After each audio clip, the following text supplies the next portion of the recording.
Hello, welcome to the webinar ICT and Cybersecurity 101. My name is Rob Nicholls. I specialise in the regulation of networked industries at the University of New South Wales. If you have any questions on this webinar, please contact me on the email address r.nichols@unsw.edu.au. There is a page of resources available for this webinar. You don't need to read them in advance. They are there if you want to dig deeper into the issues covered in this session.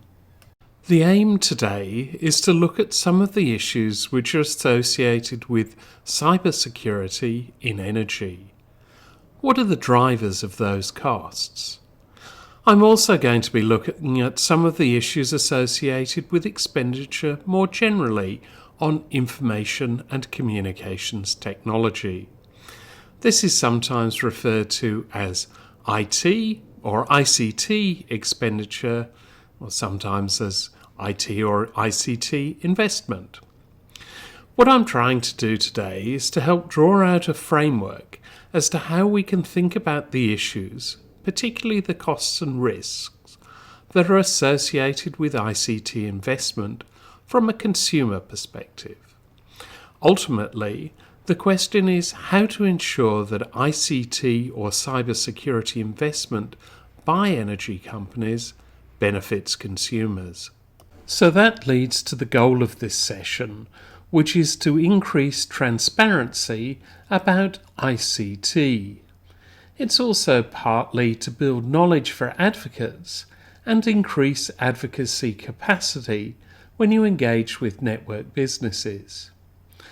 It's mainly aimed at developing a common language with the network businesses, regulators, and market bodies.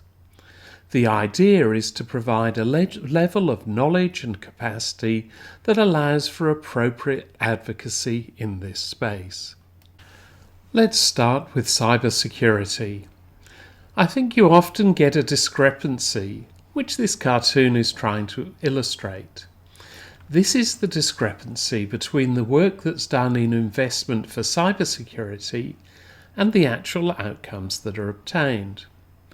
Typically, cybersecurity actually goes hand in hand with physical security. Some of the expenditure on cybersecurity is protecting purely the electronic systems within the network. But some cybersecurity issues are also related to physical security. For example, in an electricity substation, you're likely to have a wall and barbed wire to keep people out. Partly, this is for their own safety, but it's also to keep people out to avoid physical damage to, for example, the SCADA systems. Similarly, the cybersecurity is providing hardening to systems like the same SCADA systems in order to prevent them from being accessed by people who shouldn't be accessing them. In energy, the grid infrastructure is considered to be critical infrastructure for the economy of the country. Consequently, some cybersecurity issues get elevated. On the webinar resources page on the Energy Consumers Australia website is a piece in the conversation about cybersecurity of energy networks in both Australia and elsewhere. It looks at trying to deal with the potential threat of state actors probing the cyber resilience of networks. It was written in the context of a New York Times article explaining how the US has increased its cybersecurity attacks on grids in Russia. These are the types of extreme issues that network operators and energy companies are having to deal with. How do you protect critical infrastructure? In particular, how do you protect control infrastructure from cyber attacks? One way of assessing cybersecurity is to look at what the threats are. An approach to analysing cybersecurity is to do what's called a stride analysis. STRIDE is an acronym that stands for spoofing, tampering, repudiation, information disclosure, denial of service, and elevation of privilege. What networks will do is to employ external consultants to assess the threat against different network elements and networks as a whole. They assess the strength of the network against these 6 threats. The table shows the threat and the desired property. In the case of spoofing, which is pretending to be someone you're not, the desired property is authenticity. If I was attacking the Ausgrid network, I would pretend to be part of Ausgrid. Authenticity is the ability to authenticate anyone who's got access to the ICT infrastructure and to make sure they say who they say they are. To ensure that there is integrity of the network, the potential for tampering with it must be minimised. Repudiation is the ability of users, whether they're supposed to be there or otherwise, to deny that they performed specific actions or transactions. Without adequate auditing, repudiation attacks are really difficult to prove. Non-repudiation sets up those required audit trails. A denial of service attack typically happens when a lot of devices try to access a particular network at the same time. This reduces the availability of the system. Information disclosure attacks aim to obtain access to data which is not intended to be disclosed. And elevation of privilege results from giving an attacker authorization permissions beyond those initially granted. So, if I'm a customer of Energy Australia, I've probably got authorization to see my own bill. But I certainly don't have authorization to see the current status of my local substation.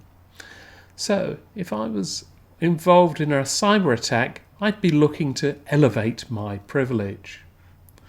This stride analysis was developed by Microsoft and is quite widely used to do a quick check as to the threats of cybersecurity on a particular network. One of the major reasons for consumer advocates having issues with cybersecurity expenditure is the absence of transparency. However, identifying a threat and disclosing it could make the problem worse. For example, Energy Consumers Australia might determine that they've got a problem because they know that their website is vulnerable to a denial of service attack. Sharing that information outside of ECA and before it's been resolved is problematic because it says, hey, we're vulnerable to a threat of denial of service. Well, someone who's got an issue with ECA or simply likes this sort of challenge would quite happily then say, well, we should try a denial of service attack. In terms of transparency, cybersecurity gets quite hard. How does an energy provider deal with the fact that it's constantly doing cybersecurity threat assessments? The result of the threat assessment is where it may need to invest to improve its cybersecurity in order to reduce one of these 6 threats. At the same time, if the energy businesses tell advocacy groups that they've worked out that their network is vulnerable to, for example, spoofing, then simply sharing that information could increase the vulnerability. So there are some issues with how do you pass on those assessments.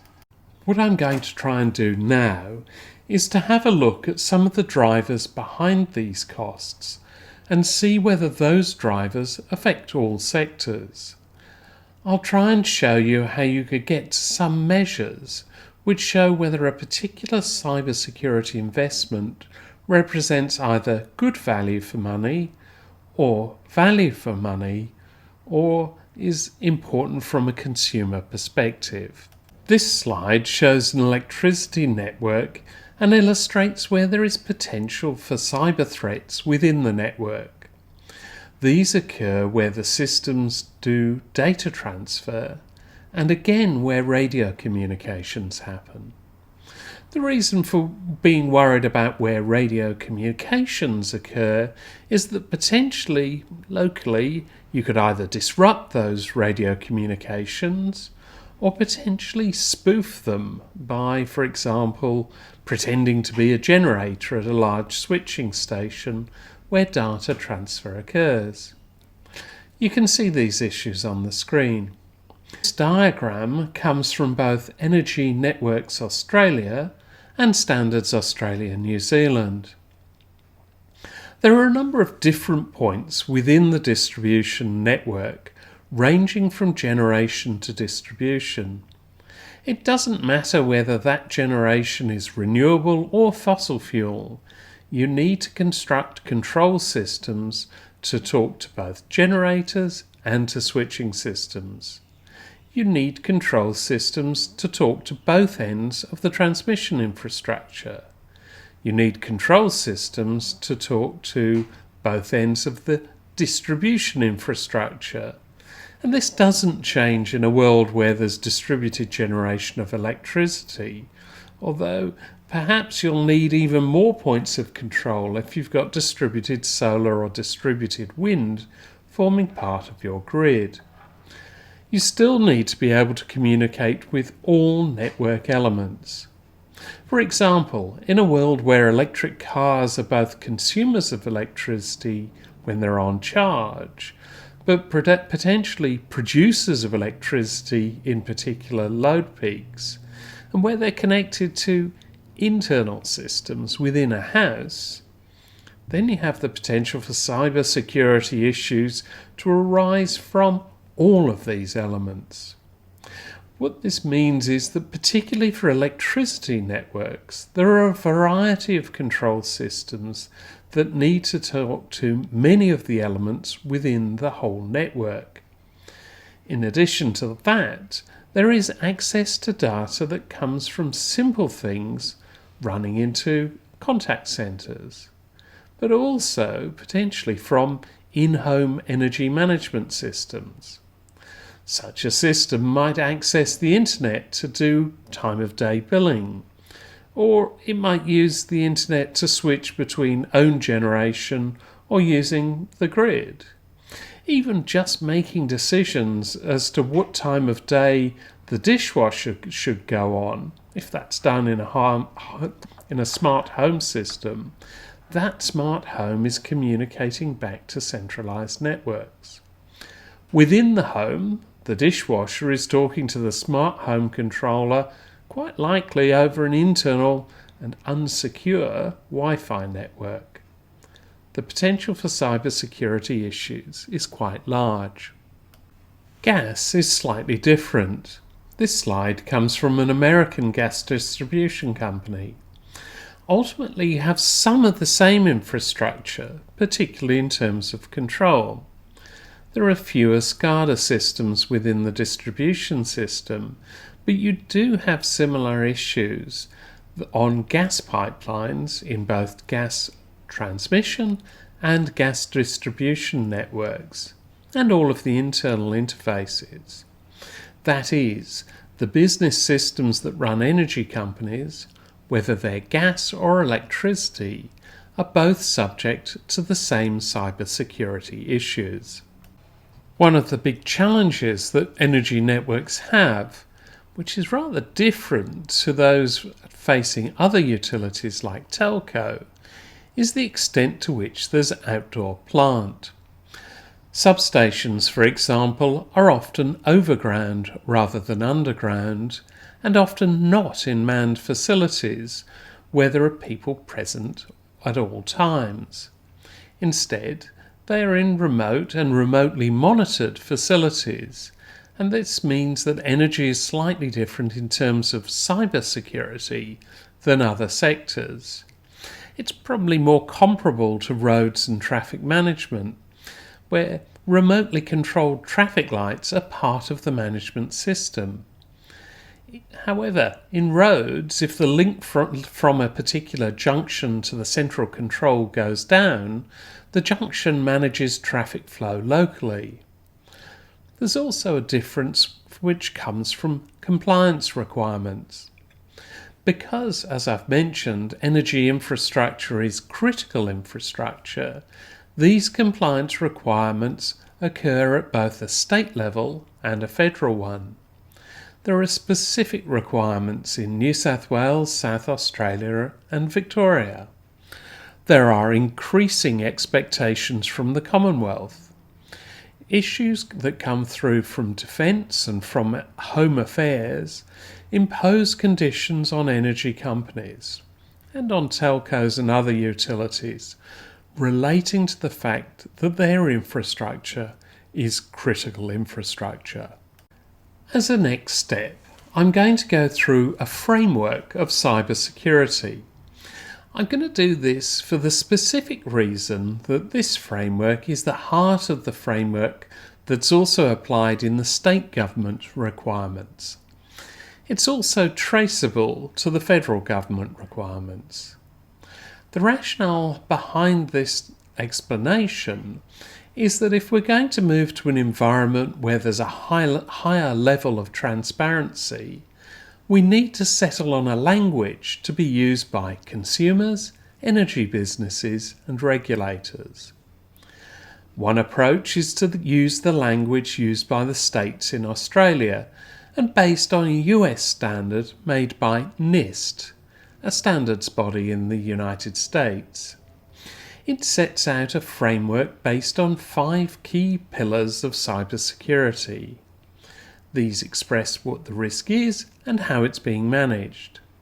It seems to me that if I'm advocating from the consumer side, if I can say to an energy company, can you express how you're doing cybersecurity and why you're spending this money using the language that's used either in state-based standards or international standards, that's going to be easier. That is, to express the state of cybersecurity response in the context of these 5 pillars. I think they're a useful approach to get into a common language, and I'll go quickly through what the 5 are. However, I'd let you know they're pretty much what they seem to be.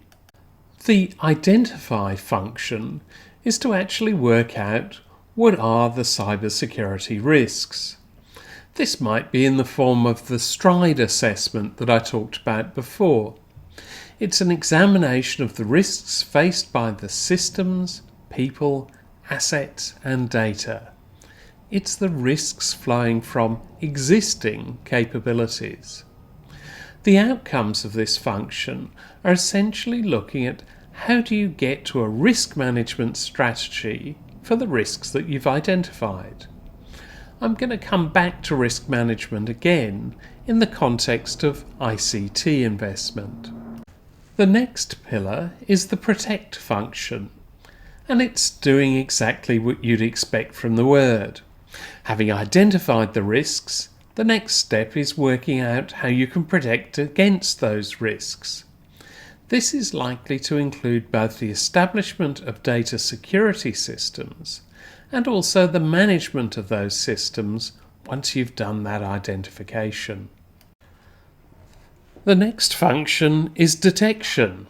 This is answering the question, are we having cybersecurity events? Despite having identified risks and having mechanisms in place that are to protect against those risks, businesses don't just stop. The detect function is spending time, that is money, trying to work out why the cybersecurity events are occurring.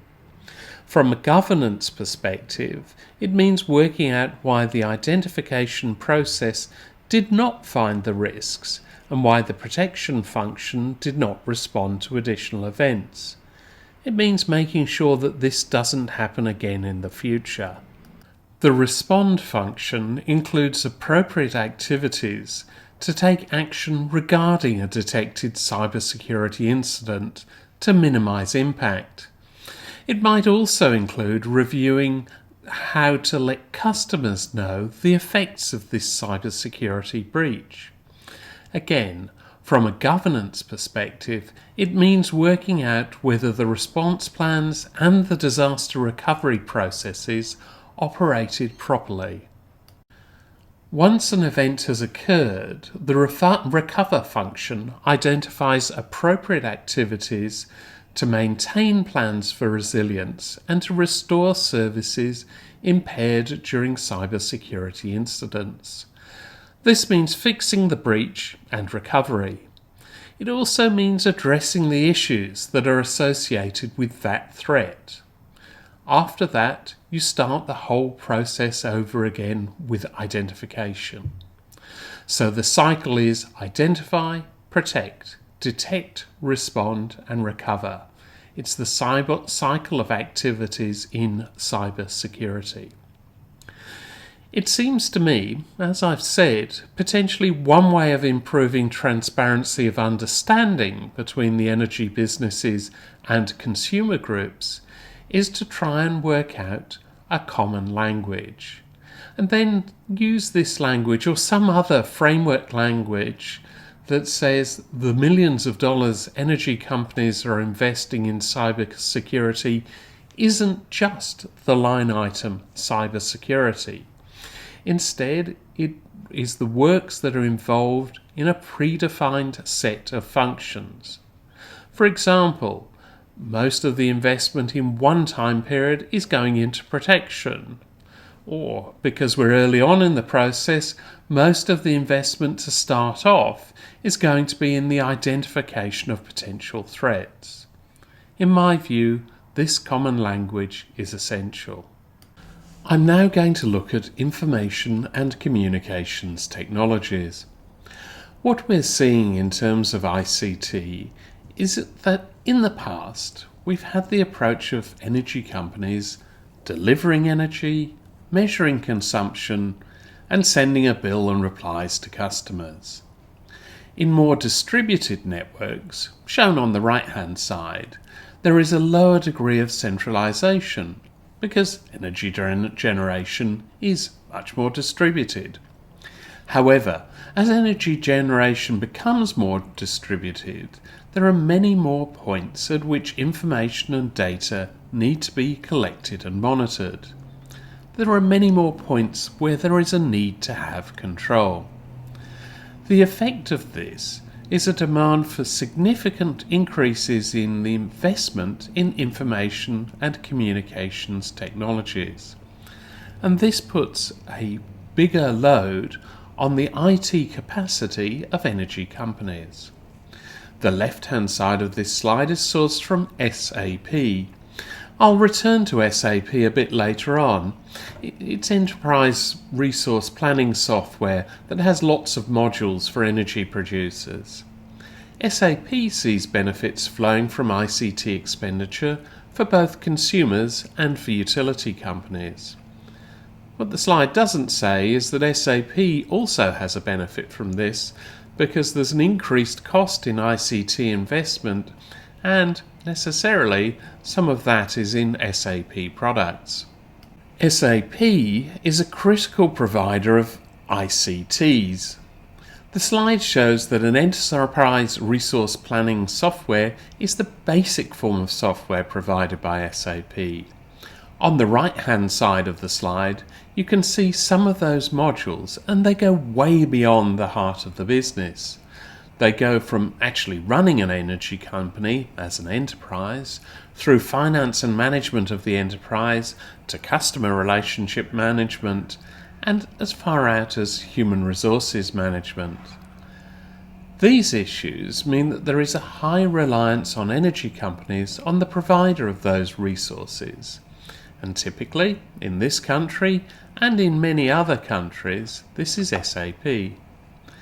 SAP is a large German company which provides these ERP, Enterprise Resource Planning, services. Typically, the software is in modules, However, the investment actually turns out to be the customization of the modules. On top of that is the maintenance of those customized modules. Some of the customization is just to make it work in Australia. Simple things. What's the rate of GST? The fact that it's actually called GST in Australia rather than VAT in Europe. Each of the energy companies that uses SAP typically also looks for levels of customization which reflect the way that they do business. This results in modular software where there's a cost to the business of the module, a cost of customization, and then the ongoing cost of software maintenance.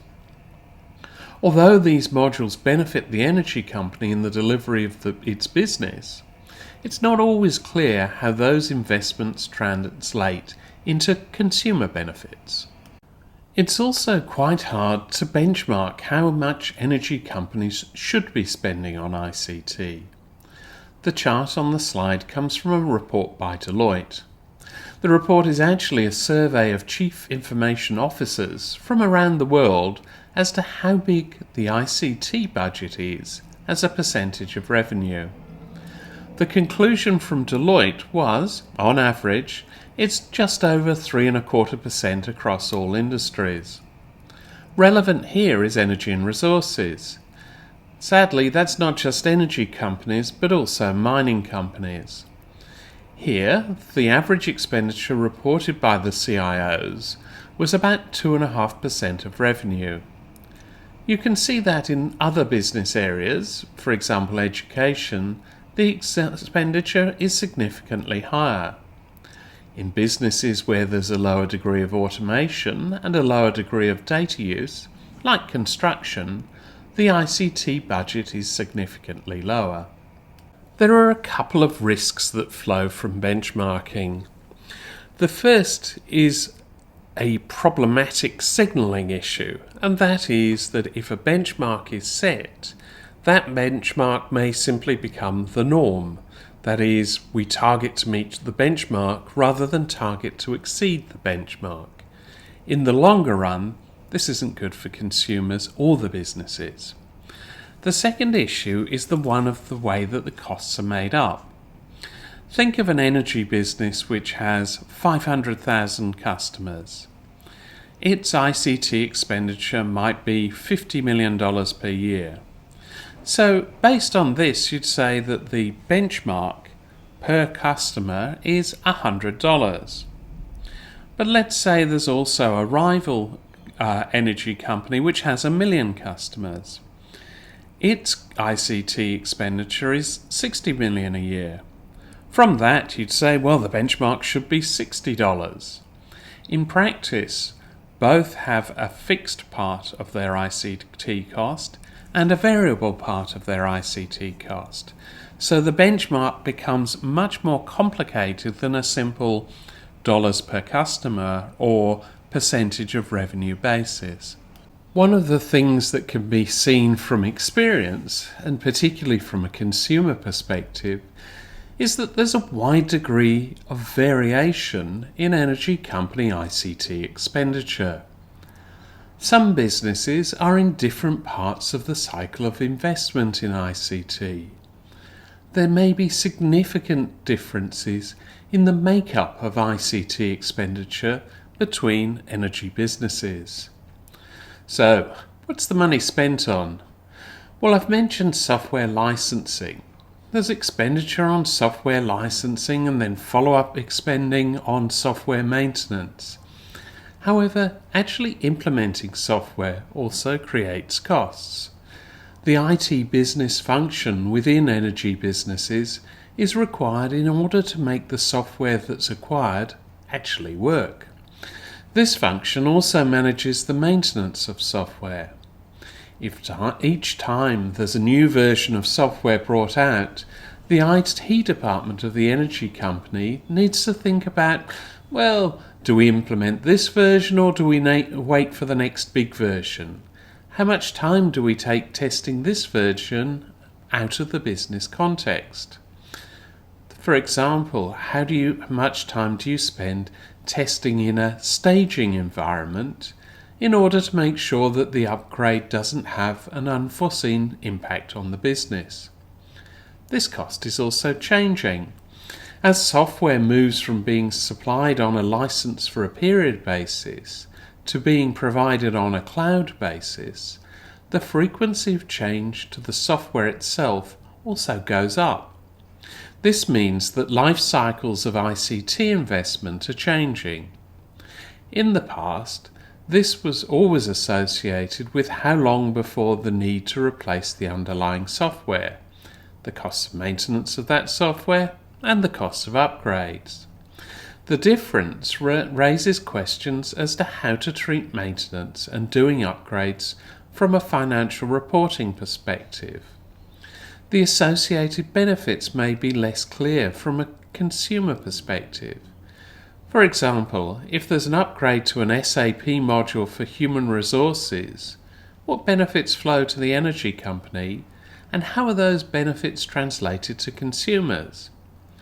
Alternatively, do you say the software that's used for human resources shouldn't be paid for by the consumer directly and should be borne by the business? This could be on the basis that the only reason the upgrades are occurring is for the benefit of the business and not for consumers.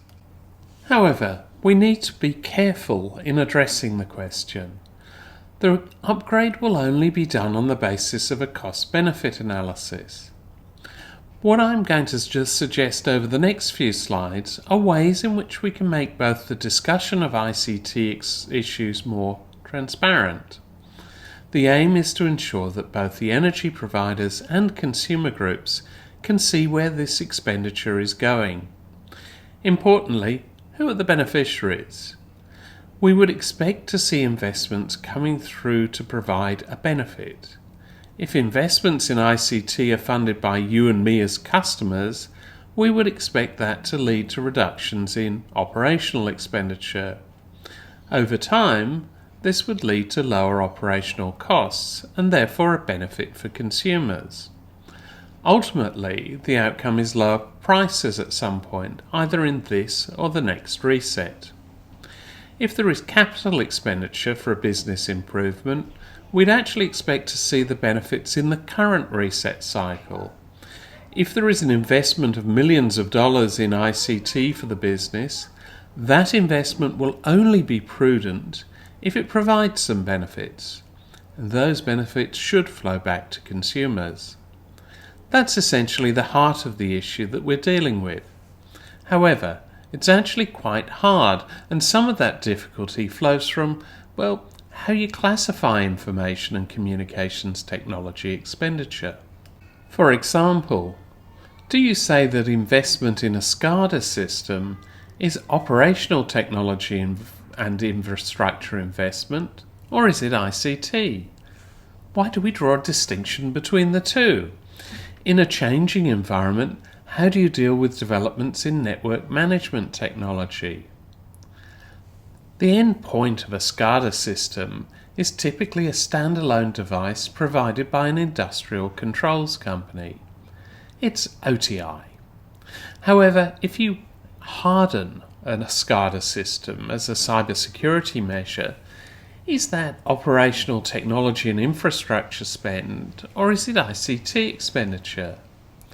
If the business replaces the standalone SCADA device with an integrated alternative ICT, does that mean it's new OTI, or is it ICT expenditure? It seems to me that one way of dealing with these questions, which are not easy to answer, is to look for a standardized approach to classifying ICT expenditure. There are ways of doing this, but there are some issues with them. The Western Australian state government, for example, requires all ICT expenditure to be classified under the big headings shown in the slide. These headings include data center, storage, output, network, end user, IT management, compute, and a separate one for security and compliance. Within those, you've got distinct expenditure classes. Now, this might not be granular enough for the energy sector, but in the Western Australian experience, the common language that the WA government uses means that it's able to work out where its ICT expenditure is changing. By working out where it's changing the most, it can actually manage the expenditure better. An example of that management is requiring the writers of tenders to specify this is an ICT spend and where that ICT spend is.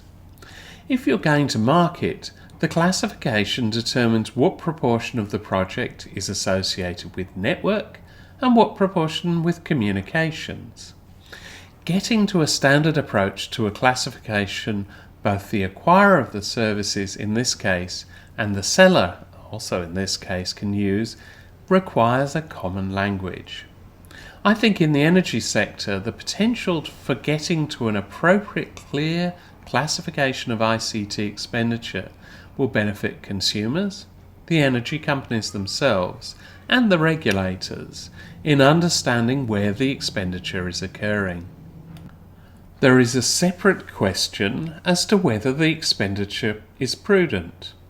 Another distinct question is to whether the expenditure should be a contribution to the regulated asset base. However, if we use a common language, it's a way to getting to transparency and a common understanding. There are some issues that flow from risks and costs. Most ICT expenditure is designed to produce a benefit, and some of that will be a trade-off between capital expenditure and operational expenditure. If you're going to make a capital expenditure, you probably expect over the lifetime of the project that this will reduce your operating expense. If you're increasing your operating expenditure, you'll probably expect that you're doing this in order to reduce capital expenditure. For example, if you move from having an in-house licensed piece of software to cloud software, you may well be doing a trade-off between reducing capital expenditure and increasing operational expenditure. However, you won't do that on its own unless there's some other benefit. So the question is, how does that other benefit flow through to pricing? I've suggested that getting to a standardized classification of expenditure is one way of dealing with transparency. What I'm going to argue here is that there's also a potential for improving transparency by using a formalized risk assessment process. Before I go on to that assessment tool, I'm also going to suggest that some ICT expenditure issues flow from regulatory-driven expenditure. Some of the problem here is exemplified by the shift by the AMC to 5-minute settlement. This reduces settlement time from 30 minutes to 5 minutes. Clearly, that's going to change the ICT systems that are required by the energy operators. So, how do you go about assessing the cost of that change? Well, part of the problem is the first ICT estimate from energy providers is going to be high enough to deal with all of the risks and uncertainty associated with that change. At the end of the day, you may well end up with a cost coming in significantly lower or lower. Essentially, risk always looks expensive until a solution is implemented. It may well not be much cheaper. However, the learnings of implementation tend to reduce risk, reduce complexity, and therefore reduce cost. I think in trying to assess ICT cost uncertainty, and for energy companies to be able to share that degree of uncertainty and the risk rationale behind that uncertainty, that's actually helpful. If the energy company, the regulator and the consumer advocacy groups know that there is a high level of uncertainty and know what drives that uncertainty, it helps to understand what the investment is. It also understands what the potential savings are in order to get the final cost at the end. The issue here is not just one affecting the energy sector. It applies to all areas where there are regulatory changes which drive ICT expenditure. For example, the financial services sector. When a regulatory change comes in, the typical response is, "It's a big change. That's going to cost a lot. We're going to have to change this system and that system and the other system. It's going to cost millions." However, once it comes to the agile implementation, where the risks are much better understood, the cost is reduced. Understanding of the risks is better, and that feeds into the next area that I'm going to look at. This is risk management. Risk management is standardized, and one of the standardized approaches is International Standardization Organization 31000. This risk management standard is actually used by most states in Australia and the Commonwealth Government in assessing project risk, including for ICT projects. It's a fairly simple risk management tool that uses the same techniques that you normally have to apply to risk. In any risk management job, what you do first is identify the risk, and then work out some characteristics of that risk. Then you consider the consequences of that risk. So, if the risk is almost certain and the likelihood is very high, but the consequences are pretty low, then there may be no issue. What we worry about is where there's even a rare risk with a high likelihood and extreme consequences, or even potentially a very rare risk which isn't very likely, but if the consequences are very high, you need to manage that risk. Typically, you use risk assessment tools and then look at the consequences of risk. Are they extreme, moderate, or low? If they're extreme, action is required. Even if it's only a rare risk and a low likelihood, but the consequences will be no electricity, you can't tolerate that. So expenditure is always required to deal with extreme risks. If the risk is moderate and a cost-benefit analysis says the benefits of treating don't outweigh the costs of its expenditure, then the expenditure is not made. That is, you need to justify the expenditure in this case. If it's a low consequence, you don't take any action. You've identified the risk, but you don't treat the risk, and you don't spend money. It seems to me that this fairly simple risk management matrix could be quite useful in explaining why ICT expenditure is required. If it's dealing with a risk where the consequence of the risk is extreme, that's probably expenditure that has to occur. If the consequence is moderate, then the business can share the cost-benefit analysis. The benefit may well be a consumer benefit rather than the energy companies. And if it's not, why not? If the risk that's identified has low consequences, then you would not expect expenditure to occur. In that case, it's entirely discretional investment, and that investment should probably not be paid out of rate-regulated assets. It seems to me that by using these tools, you can start to say, well, we're dealing with ICT expenditure because we need to address identified risks. So I think we can draw some conclusions here. Essentially, you can get to a rationale for ICT expenditure, and the rationale deals with a number of questions. The first is, what's the problem? The second, how do you classify that expenditure? Getting to transparency using a standardized way of looking at expenditure means that there's a common language that can be means that the rationale can be shared. What's the risk? And you can do a risk analysis to show that there's either an extreme risk or a moderate one, provided there's an associate associated and shared cost-benefit analysis. Why, if it's regulatory-driven expenditure, should that cost be borne by consumers? How are you minimising that regulatory-driven expenditure? What's the benefit overall for the business of ICT expenditure, and how will that benefit be shared? I think there's one other issue which would be helpful for all players to improve transparency.